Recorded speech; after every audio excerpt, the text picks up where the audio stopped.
రాష్ట్రానికి రాజధాని వస్తుందంటే ఎవరైనా ఆనందపడతారండి? ఇప్పుడు ఈ రాష్ట్రంలో ఇది రాజధాని లేని రాష్ట్రంగా ఉంది. ఈ రాష్ట్రానికి ఒక రాజధాని వస్తుందంటే ఈ రాష్ట్రంలో పుట్టిన మనిషి అన్న ప్రతి ఒక్కరూ ఆనందపడతారు. కానీ అదేంటండి వైసీపీ వాళ్ళకి ఆనందం లేదు. ఇప్పుడు జగన్మోహన్ రెడ్డి 5 సంవత్సరాలు అధికారంలో ఉన్నాడు. రాజధాని ఒకవేళ అమరావతి కాదనుకున్నాడు, పోనీ మరో చోటన కట్టుంటాడు కదా. నిజంగా అతనికి రాజధాని అమరావతిలో వద్దు మరో చోట ఉండాలని కోరుకుంటే 5 సంవత్సరాల్లో కర్నూలునో, కడపనో, చిత్తూరునో లేదా వైజాగ్నో, విజయవాడనో ఏదో దాన్ని చేసి ఉంటుంది కదా. అతను కట్టాలని ఉద్దేశం లేదండి. ఈ రాష్ట్రానికి రాజధాని రావడం నచ్చట్లేదు ఆయనకి ఇష్టం లేదు అసలు. మరి అదేం కర్మ నాకు అర్థం కాలేదు. నేను ఎప్పుడు పురాణాల్లో చదివినప్పుడు ఋషులు యాగాలు చేస్తూ ఉంటే వర్షాలు పడడం కోసం లేకపోతే ప్రపంచ శాంతి కోసం రాక్షసులు వచ్చి దాన్ని పాడు చేసేవారట.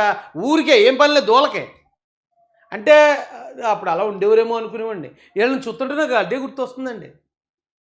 ఇప్పుడు అక్కడ రాజధాని మన రాష్ట్రానికి రాజధాని వస్తే వైసీపీలకు ఏంటి నొప్పి? జగన్మోహన్ రెడ్డికి ఏంటి బాధ? ఏంటండి బాధ?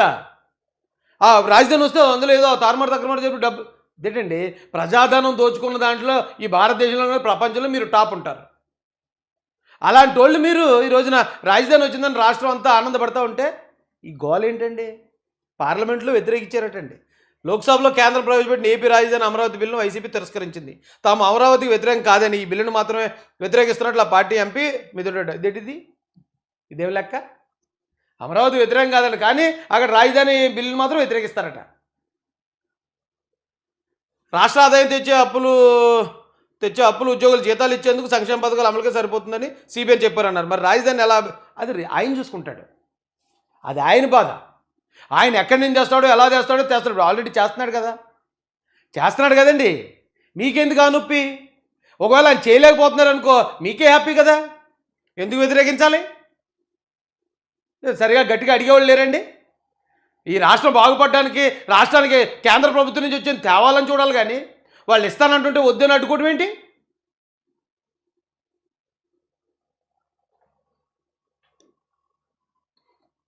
ఏమండి ఇదో బ్లాక్మెయిల్.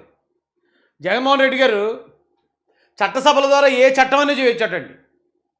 ఇదే అందరూ అనుకుంటున్నట్టు ఆషామాషి స్టేట్మెంట్ కాదండి ఇది. ఈ రాష్ట్ర అభివృద్ధిని అడ్డుకునే ప్రయత్నం ఇది. రాష్ట్రం అభివృద్ధి చెందకూడదు, ఈ రాష్ట్రానికి సరైన పెట్టుబడులు రాకూడదు, ఈ రాష్ట్రానికి పెట్టుబడులు పెట్టడానికి వచ్చే వాళ్ళని బెదిరించాలని చేసిన స్టేట్మెంట్ ఇది. పైకి చూడడానికి అలాగే ఉంటుంది కానీ ఇందులో ఎంత లోతైన అర్థం ఉందో తెలుసండి. ఏ చట్టమైనా చట్టసభల ద్వారా చేయొచ్చు. భవిష్యత్తులో కూడా రాజధానిని ఎవరూ మార్చకుండా చట్టం తెస్తున్నామని చంద్రబాబు చెప్తున్నారు. అసెంబ్లీలో వీళ్ళు చేయగలిగింది అదే అసెంబ్లీలో మళ్ళీ దాన్ని మార్పులు చేయలేరా? చట్టాల గురించి మాట్లాడే ఈ వ్యక్తి చట్ట సవరణల గురించి ఎందుకు మాట్లాడు? చాలా సింపుల్గా ఇండైరెక్ట్గా ఎంత బెదిరింపు ఉందో తెలుసండి. అవును ఇప్పుడు చేశారు, ఇప్పుడు చేస్తే మళ్ళీ మేము అధికారంలోకి వస్తాం, క్యాన్సిల్ చేస్తాం. మీరు ఎవరన్నా ఈలోపు అమరావతిలో పెట్టుబడులు పెట్టారనుకో, ఎవరన్నా అమరావతికి ఏమైనా పెద్ద కంపెనీలు వచ్చి మీరు ఉద్యోగాలు ఇద్దామన్నారనుకో, మీరు అందరూ నష్టపోతారు. అబ్బాయి నేను వచ్చానంటే క్యాన్సిల్ చేస్తాను. ఇండైరెక్ట్గా అంటే ఇక్కడ ఈ రాష్ట్రం అభివృద్ధి చెందడం కానీ రాజధాని రావటం కానీ లేకపోతే ఇక్కడ పిల్లలకు ఉద్యోగాలు రావటం కానీ ఏమీ ఇష్టం లేదండి జగన్ గారికి. ఇదేం దారుణం అండి? అలా బెదిరిస్తారా అంత దారుణంగా? అయితే జగన్ గారు మిస్ అయింది ఇక్కడ. చంద్రబాబు నాయుడు గారికి తెలియదు అంటున్నారు. చంద్రబాబు నాయుడు గారితో పోల్చుకుంటే మీరంతా నేనంతా.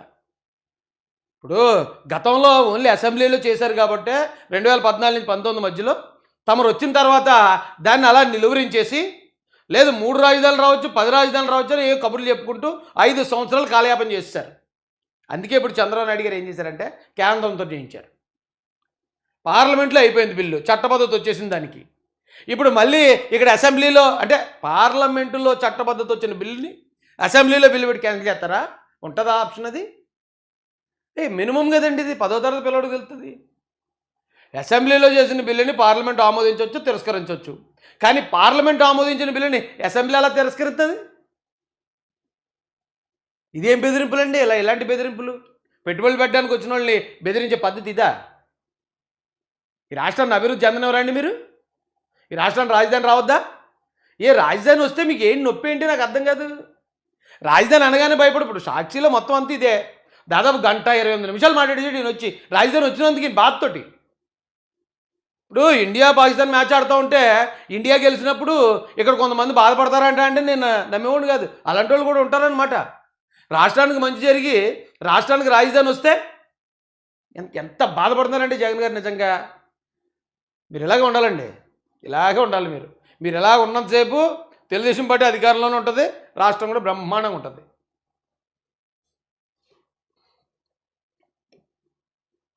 ఏమంటే ఈయన దశావతారం ఒకటి ఉందండి. ఈయన దశావతారం చూద్దామండి ఫస్ట్. జగన్మోహన్ రెడ్డి గారి దశావతారం అసలు నాకు అర్థం కాక అడుగుతున్నాను. ఏదో సినిమా పేరేదో పెట్టేటండి రాజధానికి, మావిగ్ అన్నట్టండి. ఏంటండి మావిగ్ గన్. ఆ మాట విన్నాక నాకు సినిమా గుర్తొచ్చిందండి. ఇది ఒక కామెడీ సినిమా, ఇది రాజేంద్ర ప్రసాద్ గారిది అనుకుంటా, క్విక్ గన్ మురుగన్.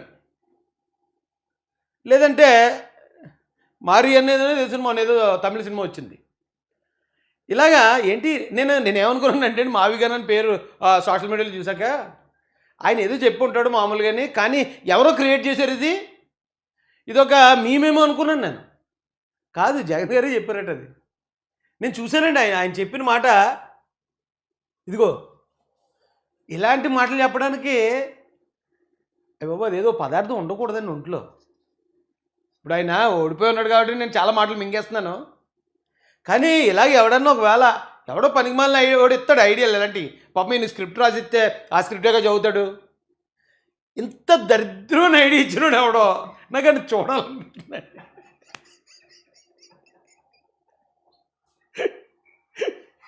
మావి కన్నా ఏమండి, దాని బదులు జగన్ అని పెట్టేసుకున్న బాగానే ఉండండి. ఏమంటే జగన్ అని పెట్టేయండి అంటే జే అంటే జంగారెడ్డిగూడెం, ఏ అంటే అమరావతి, జి అంటే గుంటూరు, ఏదో పెట్టేయాల్సింది.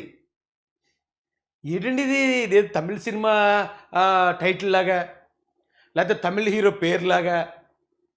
ఇంత దారుణం ఏంటండి, జనాలు నవ్వుకుంటున్నారు కదా సార్. ఆ వైసీపీలో ఉన్న వాళ్ళకన్నా కొంచెం అవమానంగా అనిపిస్తుంది కదండి. మిమ్మల్ని వెనకేసుకొచ్చే వాళ్ళకి దేడు రా బాబు ఇలాంటి మాటలు మాట్లాడతాడు ఈయన, వాళ్ళేమో నవ్వుకుంటున్నారు అవతల అనిపిస్తుంది కదా సార్. అయ్యో ఏంటండి ఇది పద్ధతి ఏంటి? మచిలీపట్నంలో మా, విజయవాడలో వియా, గుంటూరులో జియా గన్న గన్న. ఎప్పుడు మనకి గన్నలో గొడ్డల్లో కత్తులు భలేటోళ్ళండి. ఇదిగో నాకు ఇక ఐడియా వచ్చిందండి. శ్రీ రావి మావి చిగురని పెడతారు ఇక, అదైతే ఇంకా బాగుండు మీకు ఇచ్చిన, మీకు అందుకే సరైన సలహాదారులు లేడు. ఇప్పుడు శ్రీ రావి మావి చిగురు అన్నారనుకోండి, ఎలా ఉంటుందో తెలుసు అది. శ్రీ అంటే శ్రీకాకుళం, రా అంటే రాజమండ్రి, వి అంటే వైజాగ్, మా అంటే మచిలీపట్నం, వి అంటే విజయవాడ, చి అంటే చిత్తూరు, గురు అంటే గుంటూరు. అయ్యో మొత్తం రాష్ట్రం అంతా కవర్ అయిపోయింది మీకు. అలా వేయాల్సింది. ఇంకా కొంతమంది అయితే బూతులు పెడేస్తున్నారండి. ఈయన జగన్మోహన్ రెడ్డి గారు మాట్లాడిన దాని కింద సింపుల్గా చెప్తాను నేను, ఆ బూతంతా నేను చెప్పలేను. కానీ దెంతులూరు, గుంటూరు, తాడేపల్లి ఈ మూడింటిని కలిపి చేయన్నా, మూడింటిలో ఫస్ట్ అక్షరాలు పెట్టానండి ఎవడో కానీ. ఎందుకు సార్ ఇలాగా ఐటమ్ అయిపోతారు? ఎవడు చెప్తాడండి మీకు? మీరు సైలెంట్గా ఉన్నంత ఉత్తమం లేదండి. ఏదో మేధావి మౌనంగా ఉంటాడని ఏదో ఉంటుందండి, ఓ సామెత ఉంటుంది. మీరు అలా మౌనంగా ఉంటే మిమ్మల్ని మేధావి అనుకుంటారు సార్ ఈ రాష్ట్రం. మీరు కానీ నోరిప్పారంటే ఇదిగో ఇలాగే మొత్తం ట్రోలింగ్ ఐటమ్ అయిపోతారు మీరు. విపరీతమైన ట్రోలింగ్ ఎక్కడ చూసినప్పుడు మీ గురించే. ఒకే మనిషి అండి.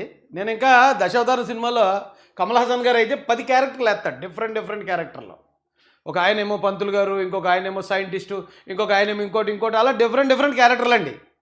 నేను ఇది చూసాక జగన్మోహన్ రెడ్డి గారు ఒకరేనా లేకపోతే 10 మంది అనిపించిందండి నాకు. ఇది ఏదో కదిలిపోతుంది చూడు. అవసరం లేదు అలా అనుకున్నాను. కానీ ఇక్కడ జగన్మోహన్ రెడ్డి గారిలో మనకు దశావతారం కనిపిస్తుందండి. హైదరాబాద్ నుంచి అది కేవలం రాజధాని కోసమే. రాజధాని కోసం ఒక్కడే జగన్ ఎన్ని మాటలు మార్చాడో ఒకసారి ఈ వీడియో చూస్తే, మామూలుగా సాధారణమైన మనుషులు మనలాంటి వాళ్ళం అయితే రేపటి నుంచి బయట తిరగమండి. ఎందుకంటే జనాల్లో మొన్న మాట అన్నాను, మళ్ళీ ఈరోజు ఇది అన్నాను కాబట్టి వాళ్ళు ఏమనుకుంటారో అని సిగ్గుతో చచ్చిపోతాం. నిజంగా చెప్తున్నానండి. నిజంగా మనసు మానవత్వం ఉన్నవాడు, లేకపోతే కొంచెం సమాజంలో గౌరవం ఉండాలి, గౌరవంగా బతకాలనుకునేవాడు ఎవరైనా సరే ఒక మాట ఈవేళ చెప్పి రేపు ఆ మాట కాదంటే అది బయటికి వెళ్ళడం, ఇంకా మళ్ళీ వాళ్ళకి ముఖం చూపించడం, చెప్తే అడిగితే మళ్ళీ ఏం చెప్తావరా బాబు అని. కానీ ఒకే జగన్ అమరావతి కోసం, అంటే మన రాష్ట్ర రాజధాని కోసం ఎన్ని మాటలు మార్చాడు తెలుసండి. ఆ వైసీపీలో వెనకేసుకొచ్చేవాళ్ళు వాళ్ళు కూడా కొన్ని సిగ్గుపడి మళ్ళీ గుల్లాలు పడిపోతున్నారటండి ఈ విషయంలోనే.